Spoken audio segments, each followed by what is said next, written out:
তুরস্কের কঠোর অবস্থান, হয় অস্ত্র সমর্পণ অথবা ধ্বংস, বেছে নিতে হবে যে কোনো একটা অপশন। তুরস্কের প্রেসিডেন্ট রিসেপ তায়েপ এরদোয়ান কুর্দি সশস্ত্র গোষ্ঠীগুলোর বিরুদ্ধে কঠোর হুঁশিয়ারি দিয়ে বলেছেন, সিরিয়ার মাটিতে এই গোষ্ঠীগুলোর কোনো স্থান নেই, তাদের অস্ত্র সমর্পণ করতে হবে, অন্যথায় তারা ধ্বংস হয়ে যাবে। সিরিয়ার সংঘাতময় পরিস্থিতিতে দীর্ঘদিন ধরে তুরস্ক সমর্থিত গোষ্ঠী এবং কুর্দি সশস্ত্র গোষ্ঠীগুলোর মধ্যে বৈরিতা চলছে। এর মধ্যেই বুধবার তুরস্কের ক্ষমতাসীন একে পার্টির আইন প্রণেতাদের উদ্দেশ্যে এরদোয়ান এই বার্তা দেন। প্রসঙ্গত, সিরিয়ার প্রেসিডেন্ট বাশার আল আসাদের শাসনের পতন এবং গৃহযুদ্ধ শুরু হওয়ার পর কুর্দি গোষ্ঠী ওয়াইপিজি সিরিয়ার একটি গুরুত্বপূর্ণ শক্তি হিসেবে আবির্ভূত হয়। তবে তুরস্ক এই গোষ্ঠীকে তাদের সীমান্ত নিরাপত্তার জন্য হুমকি হিসেবে দেখে আসছে। তুরস্ক মনে করে ওয়াইপিজি নিষিদ্ধ ঘোষিত কুর্দি ওয়ার্কার্স পার্টি পিকেকে এর একটি সম্প্রসারিত রূপ।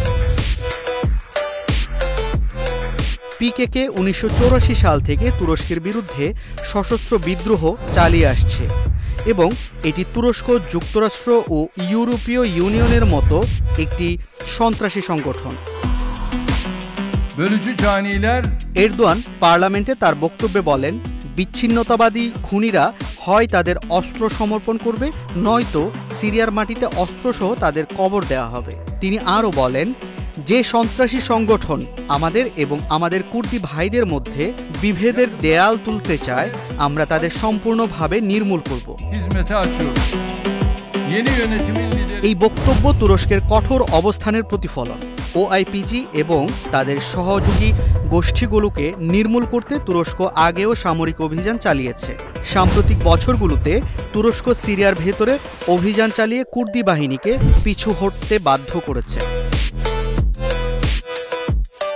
ওআইপিজি যুক্তরাষ্ট্র সমর্থিত সিরিয়ান ডেমোক্রেটিক ফোর্সেসের মূল অংশ। যুক্তরাষ্ট্র এই গোষ্ঠীকে আইএস বিরোধী যুদ্ধে অন্যতম মিত্র হিসেবে ব্যবহার করেছে, তবে তুরস্ক বরাবরই এর তীব্র বিরোধিতা করেছে। তুরস্কের মতে যুক্তরাষ্ট্র এবং অন্যান্য পশ্চিমা মিত্রদের এই সমর্থন আঞ্চলিক নিরাপত্তাকে আরও জটিল করে তুলছে। তুরস্ক বহুবার ন্যাটো এবং আন্তর্জাতিক মহলের কাছে ওআইপিজির প্রতি সমর্থন বন্ধ করার আহ্বান জানিয়েছে। তুরস্ক মনে করে এই সমর্থন কেবল সিরিয়ায় নয়, বরং পুরো অঞ্চলে নিরাপত্তাহীনতা বাড়াচ্ছে। সিরিয়ার দীর্ঘ গৃহযুদ্ধে বাশার আল আসাদের শাসন দুর্বল হয়ে পড়েছে, যা কুর্দি গোষ্ঠীগুলোর জন্য একটি সুযোগ তৈরি করে। তারা এই দুর্বলতাকে কাজে লাগিয়ে সিরিয়ার উত্তর পূর্বাঞ্চলে নিজেদের শক্ত ঘাঁটি প্রতিষ্ঠা করেছে। তবে তুরস্ক শুরু থেকেই এই গোষ্ঠীগুলোর শক্তি বৃদ্ধিকে থামানোর জন্য কাজ করে আসছে। তুরস্কের প্রেসিডেন্ট স্পষ্টভাবে জানিয়েছেন, ওআইপিজি এবং পিকেকে কার্যক্রম থামাতে তারা সব ধরনের ব্যবস্থা নিতে প্রস্তুত।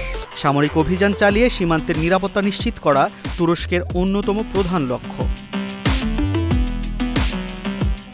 এরদোয়ানের বক্তব্য থেকে স্পষ্ট, তুরস্ক সিরিয়ায় কুর্দি সশস্ত্র গোষ্ঠীগুলোর অস্তিত্ব মেনে নেবে না। ওআইপিজিকে অস্ত্র সমর্পণ করতে হবে অথবা ধ্বংস হতে হবে। তুরস্ক কেবল সামরিকভাবেই নয়, কূটনৈতিক চাপ প্রয়োগের মাধ্যমেও এই গোষ্ঠীগুলোর কার্যক্রম থামাতে কাজ করছে। তুরস্কের এই কঠোর অবস্থান কেবল কুর্দি গোষ্ঠীগুলোর জন্য নয়, বরং তাদের সমর্থন দেয়া আন্তর্জাতিক মিত্রদের জন্যও একটি বার্তা। সিরিয়ার মাটিতে সশস্ত্র গোষ্ঠীগুলোর কার্যক্রম বন্ধ না হলে আঞ্চলিক স্থিতিশীলতা অর্জন সম্ভব নয় বলে মনে করেন তুরস্ক। এই সংকটের সমাধানে তুরস্ক আরও কঠোর পদক্ষেপ nitte প্রস্তুত।